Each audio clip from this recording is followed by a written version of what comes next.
All this talk of a modern God, or no God. There is one God, the God of the Israelites.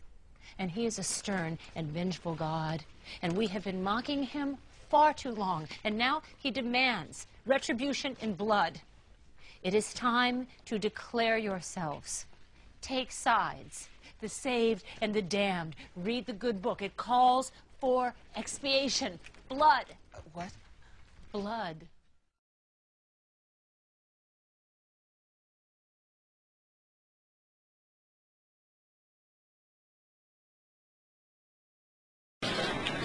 It's a terrible and awesome time.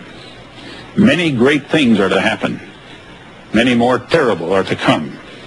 The whole earth will suffer, but especially Israel in this time of Jacob's trouble, as Jeremiah called it.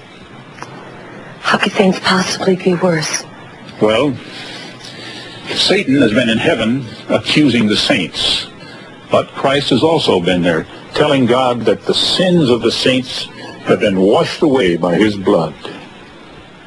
According to Revelation chapter 12, verse 10, Michael and the good angels throw Satan and his angels out of heaven.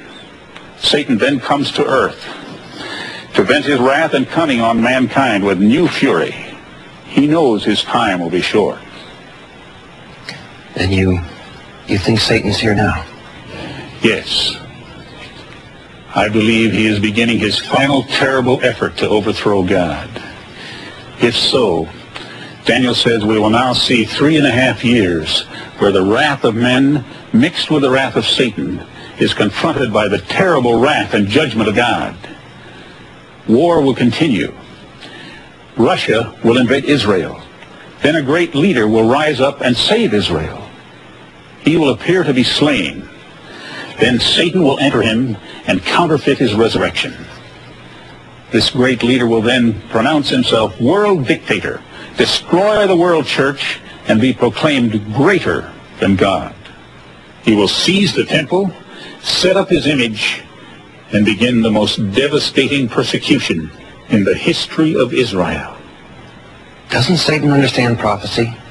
Perhaps not fully, but according to James 2:19, he knows God's word, and he believes it. There's your world church. When the Christians disappeared, some of the churches collapsed for lack of members.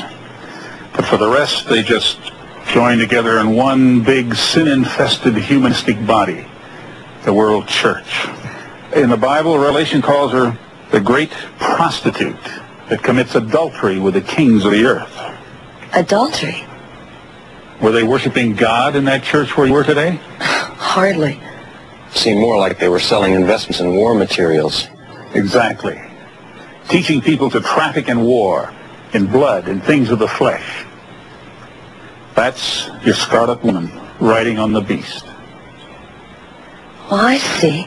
It's supposed to be a church, but they've left God out entirely.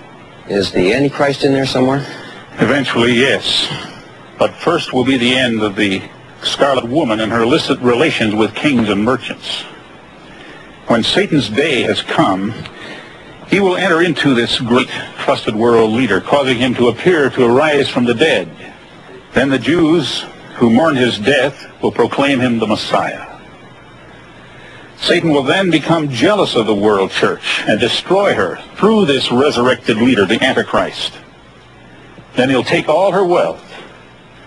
But overpowering this phony church will not satisfy him. Satan will not stop until all men worship him. So he'll place an image of this beast, the Antichrist, in the Holy of Holies in a new Jewish temple. Then he'll require worship of this beast by all the people of the world. Horrible. Why, David? Because the true Israelite cannot worship an image. That's right. Daniel calls it the abomination of desolation. At that precise moment, every faithful Jew will know the heart-splitting agony of the centuries. The one they loved and worshipped as the Messiah will have become Antichrist, enemy of God and God's people, as they flee Jerusalem in the most wrenching